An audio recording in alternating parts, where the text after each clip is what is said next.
Members of Parliament now want President Uhuru Kenyatta to name cabinet secretaries before next week. Parliamentarians say the budget-making process could be derailed if the cabinet secretary for finance will not be in place by Monday. Unfortunately, the budget committee, the budget and appropriation committee as it is now called, was not able to sit given the political events. Was not able to sit and review the budget policy statement. Therefore, the budget policy statement is with Parliament but has not been reviewed. In which case, therefore, it means that the budget estimates, that is the estimates of revenue and expenditure, will be submitted to Parliament without the input of Parliament in the budget policy statement.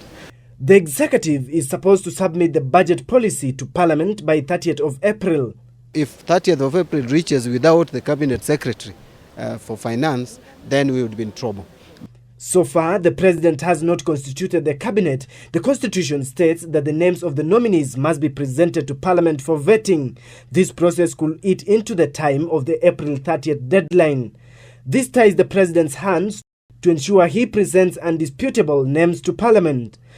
Members of Parliament could seek to amend the deadline, send or extend it to favour the situation. However, that will be known as Parliament meets next Tuesday. But who presents this budget? The President can invite his cabinet secretary to read out, what priority areas and, just the budget policy statement. Then we can still have something that looks like what we've been used to for the last. I think what many of us were reluctant to embrace is the idea of allowing cabinet secretary to come to Parliament and address Parliament and the entire nation from the chambers that he's reading budget speech.